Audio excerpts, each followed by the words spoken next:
Majora's Mask is a game filled with bleak and menacing imagery. It will forever unsettle our minds and entangle our hearts. Hi, my name is Jelly Tea.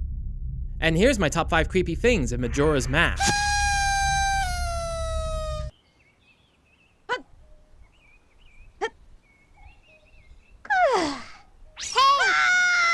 Number 5.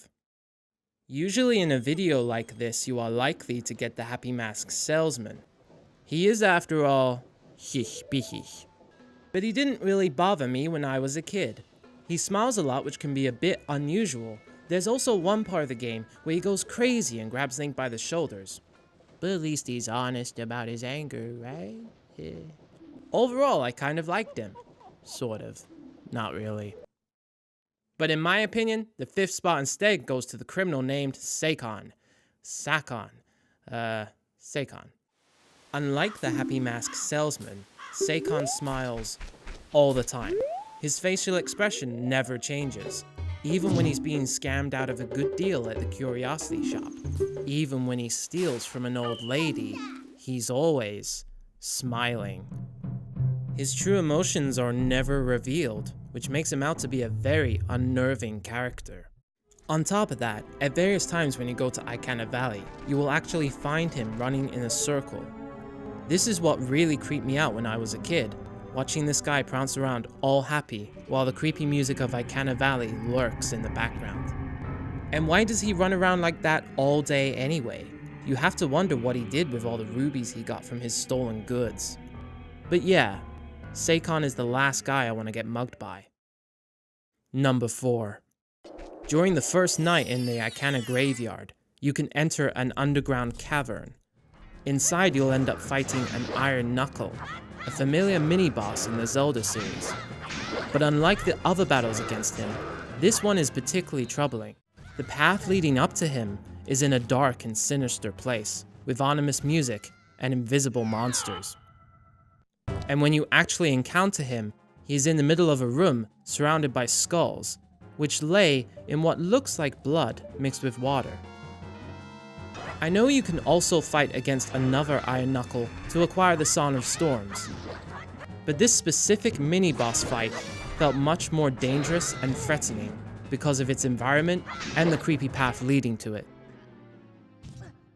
Number 3. The Skulltula House at Great Bay.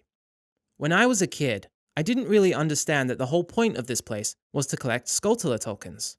So when I first played this area, I wasn't really sure what I was supposed to do. I would explore the derelict house endlessly, getting creeped out from all the decoration and cobwebs. I used to think this gated fireplace led to a mini-boss, which made me obsessed with finding out how to get through. Only to find out later on that it actually led to a piece of heart. When inside the building, you have to bomb a cracked wall, which will lead you down a slope.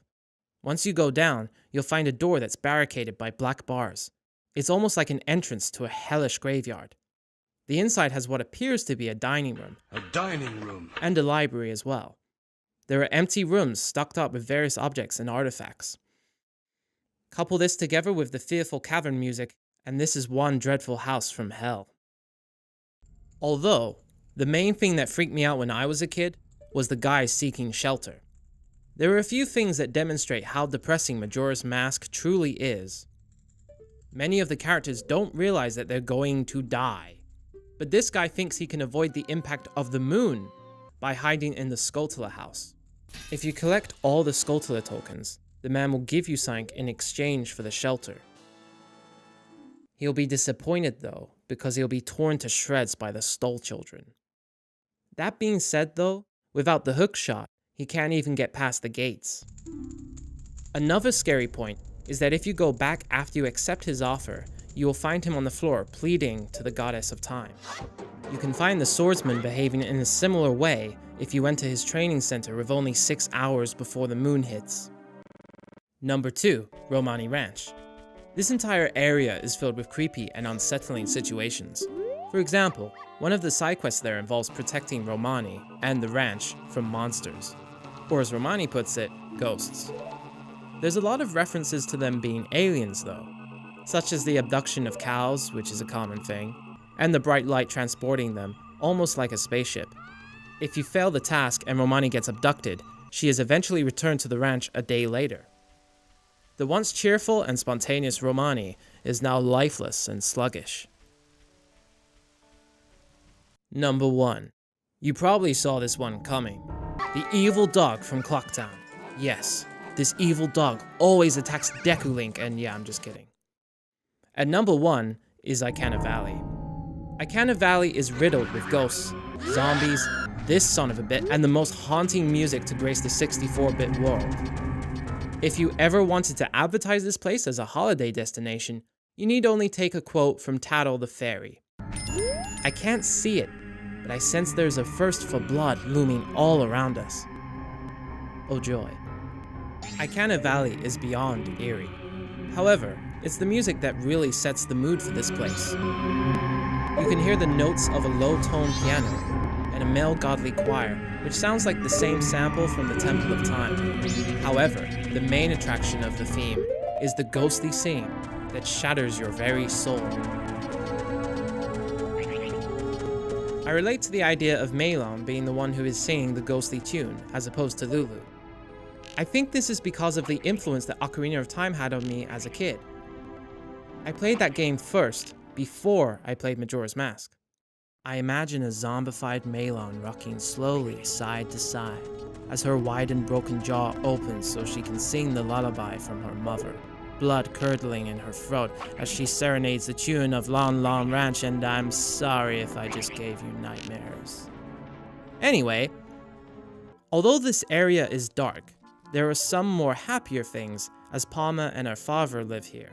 This section of the game is very emotional for players, as it displays how close these characters are in a world that's doomed to perish. It's also very touching that Palma sticks by her father even though she could be in danger. Unless of course you and Link save the day. Yay! Hi, thanks for watching. Got any ideas of what could be on this list?